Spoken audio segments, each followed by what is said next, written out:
చేప మెత్తలలో ఇది పెద్ద సైజ్ అనమాట. ఇది ఇంత పెద్ద సైజ్ దొరకడం అనేది చాలా రేర్. ఇది నాకు కనిపించింది మార్కెట్లో, తీసుకున్నాను మీకు చూపిద్దామని. ఇలాగా ఎప్పుడైనా దొరికితే తీసుకోండి. దీన్ని ఫ్రై ఎలా చేయాలో చూపిస్తాను మీకు. చూడండి, ఇది ఇలా కట్ చేసి దీని లోపల పేగులు అన్ని క్లీన్ చేస్తారు. చూడండి, తోక మాత్రం కొంచెం అల్లం పేస్ట్, కొంచెం పసుపు, కొంచెం ఉప్పు, లెమన్ జ్యూస్, ఇది మంచిగా వేసుకొని ఫ్రై అయ్యాలి.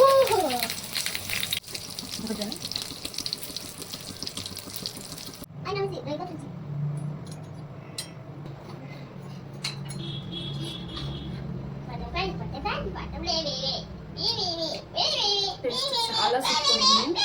ఎంత బాగుందో, స్మూత్గా ఉంది. చూడండి ఎంత బాగా ఉడికిందో, ఎక్సలెంట్ ఉంది. మీకు ఈ వీడియో నచ్చినట్లయితే please like, share and subscribe.